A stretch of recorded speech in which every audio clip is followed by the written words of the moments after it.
ఇవాళ రేపటి by election యొక్క సమాధానం ఏంటంటే డెండి ప్రాజెక్టుని పూర్తి చేయనటువంటిది, టన్నల్ని పూర్తి చేయనటువంటి, ఉదయ సమర్థన అసంపూర్తిని పూర్తి చేయనటువంటి ప్రభుత్వమే కాదు, ఇచ్చినటువంటి ఏ యొక్క హామీని రుణమాఫీ మొదలుకొని మీకు చెప్పినారు. రుణమాఫీ, ఇండ్లు, ఆ తర్వాత మన భృతి అదే ఇండ్లు అంటే అదే. ఇవాళ మీరు ఒక్కసారి ఆలోచించండి. తండాలు కానీ, మారుమూల ప్రాంతాలు కానీ, హరిజన కాలనీలు కానీ 20 ఏళ్ల క్రితం అన్ని గుడిసెలతో ఉండేది. ఫైర్ ఇంజన్స్ ఎండాకాలం వచ్చిందంటే ప్రతిరోజు రావాల్సినటువంటి పరిస్థితి. గుడిసె లేని ఇల్లుని ఏర్పాటు చేసింది 2004 నుంచి 14 వరకు కాంగ్రెస్ పార్టీ ప్రభుత్వం అని చెప్పి మీ అందరికీ మనవి చేస్తుంది. ఇవాళ ప్రతి వాళ్ళు ఈ ఇండ్లు ఏ విధంగా ఉన్నాయో అంటే కాంగ్రెస్ పార్టీ యొక్క పుణ్యం. అందుకని అనేక విషయాలు నేను చెప్పనవసరం లేదు. ఆహార భద్రత కల్పించి 3 రూపాయలకే బియ్యాన్ని అందించింది కేంద్ర ప్రభుత్వం, నాటి కాంగ్రెస్ పార్టీ ప్రభుత్వం. ఉపాధి హామీ పథకాన్ని ఏర్పాటు చేసి కూలీలు వలసపోకుండా ఏ గ్రామంలో ఆ గ్రామంలో పని కల్పించింది కాంగ్రెస్ పార్టీ. కాంగ్రెస్ పార్టీ స్వాతంత్రం వచ్చిన దగ్గర నుంచి సుమారు రాష్ట్రంలో 22 లక్షల ఎకరాల ప్రభుత్వ భూముల్ని 4 లక్షల ఎకరాల అటవీ భూముల్ని పంచింది కాంగ్రెస్ పార్టీ. అదేవిధంగా నల్లగొండ జిల్లాలో సుమారు 3 లక్షల ఎకరాల భూమిని, అన్ని రకాల భూముల్ని పేదలకు అందించినటువంటి కాంగ్రెస్ పార్టీ ప్రభుత్వం అని చెప్పి మీ అందరికి గుర్తు చేస్తున్నాను. అదేవిధంగా న్యాయమైనటువంటి పరిహారాన్ని అందించాలని 2013లో చేసిన చట్టం కాంగ్రెస్ పార్టీ ప్రభుత్వం. ఆ చట్ట ప్రకారమే ఇవాళ మాకు న్యాయం చేయమని కృష్ణరాయనపల్లి కానీ ఇతర గ్రామాలు కానీ ఇవాళ నిరంతరం పోరాడుతున్నటువంటి విషయం. చర్లగూడెం కానీ, శివన్నగూడెం కానీ ఈ ప్రాంతం అంతా అని చెప్పి మీ అందరికి మనవి చేస్తున్నాం. ఇంతే కాదు, కాంగ్రెస్ పార్టీ ప్రభుత్వం ఇవాళ బీజేపీ చెప్పినా కూడా ఈ 29 రూపాయలకు బియ్యం ఇచ్చే స్కీమ్ ఎవరు పెట్టినారు?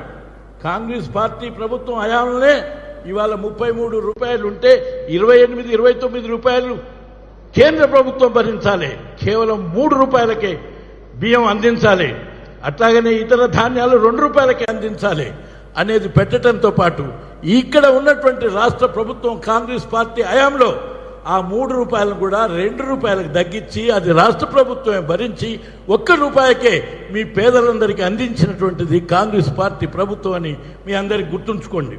అదేవిధంగా ఆరోగ్యశ్రీ ద్వారా ప్రతి కుటుంబానికి ఇవాళ 2 లక్షల రూపాయలు ఇవాళ మీకు ఆరోగ్యం మీ ఎకరా భూమి, అరెకర భూమి ఊడిపోకుండా ఉండటానికి ఇవాళ కాంగ్రెస్ పార్టీ యొక్క చేసిన మేలు అంటే అదే 2 లక్షల రూపాయలు.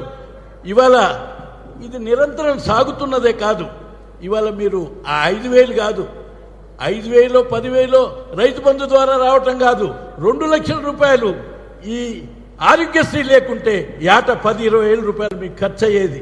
అవునా కాదా అనేటువంటిది మీరు ఆలోచించండి. ఇక ఇప్పుడే చెప్పినాడు మిత్రుడు నేను అందించినటువంటిది. ఇక డీజిల్, ఆ డీజిల్, ఈ డీజిల్ 2 మీరు భారాన్ని మోస్తారు. ఈ పెట్రోలు, ఆ పెట్రోలు భరించలేనటువంటి పరిస్థితి.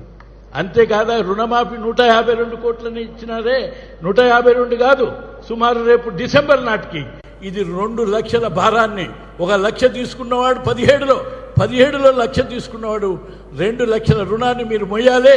మీరు ఎన్పిఏ కింద వచ్చినారు. రాబోయేటువంటి రోజుల్లో ఇది ఇస్తానన్న హామీని నిలబెట్టనని ఈ సర్కారు చేసిన పాపానికి మీ భూములన్నీ ఏలానికి వచ్చేటువంటి యొక్క పరిస్థితులు ఉన్నాయి. ఈ 2 లక్షల ఎకరాలకు మీరు భూమి అమ్మటానికి వీలు లేకుండా ఉన్నది. ఇవాళ మీ భూమి కుదోబెట్టి తెచ్చినటువంటి రుణం అని చెప్పి మీ అందరూ గుర్తు చేస్తున్నాను. అంటే ఇంతకంటే నేను ఇంకెక్కువ మాటలు చెప్పకుండా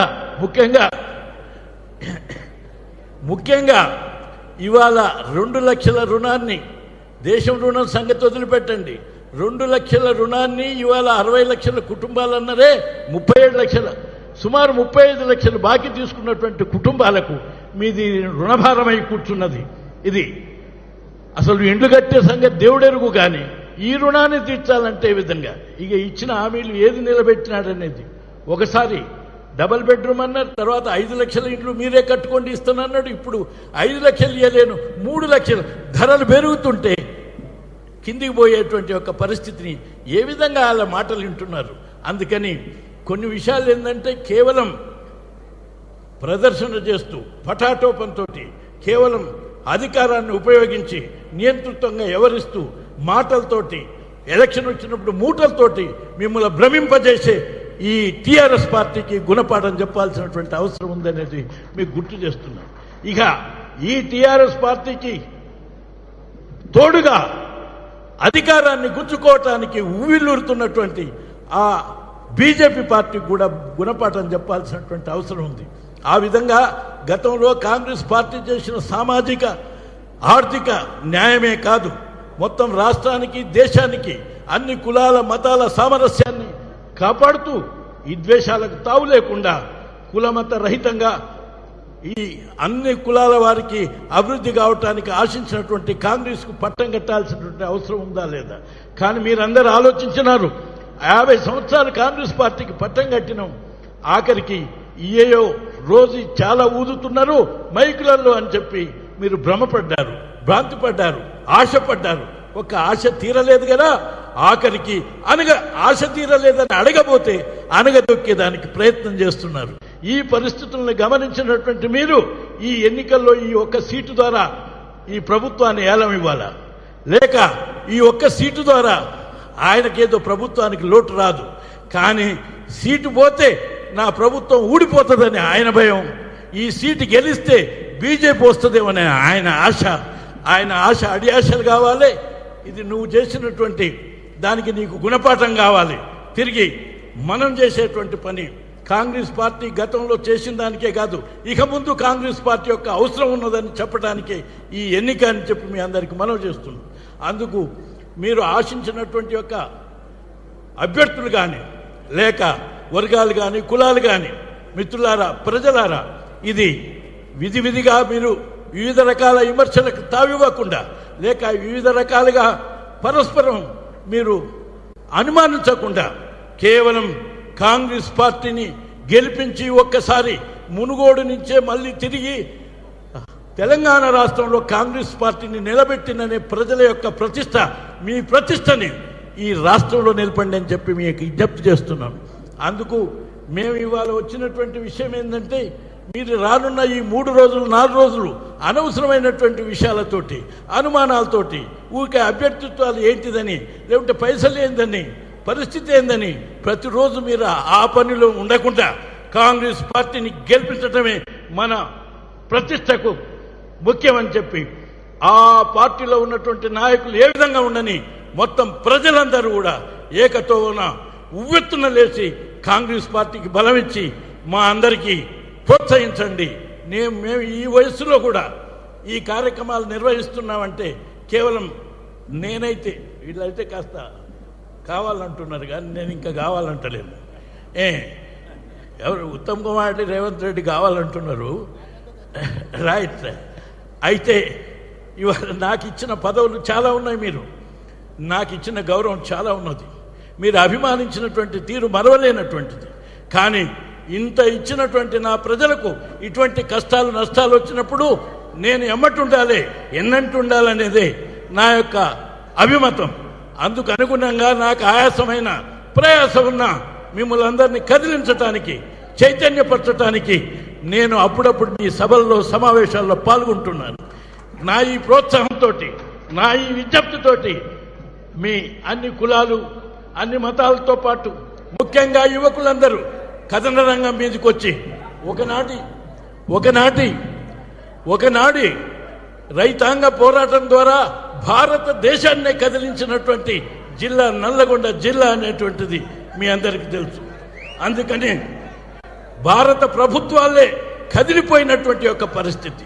ఆ విధంగా ఈ మునుగోడు ఎలక్షన్ ద్వారా మొత్తం అటు భారత ప్రభుత్వాన్ని ఇటు రాష్ట్ర ప్రభుత్వాన్ని కలిసి కాంగ్రెస్ పార్టీని ముందుకు నడపండి అని చెప్పి మీ అందరికీ మనవి చేస్తూ, ఇంకా చాలా విషయాలు నేను చెప్పాల్సి ఉన్నా ఇంతకంటే మీకు అవసరం లేదు.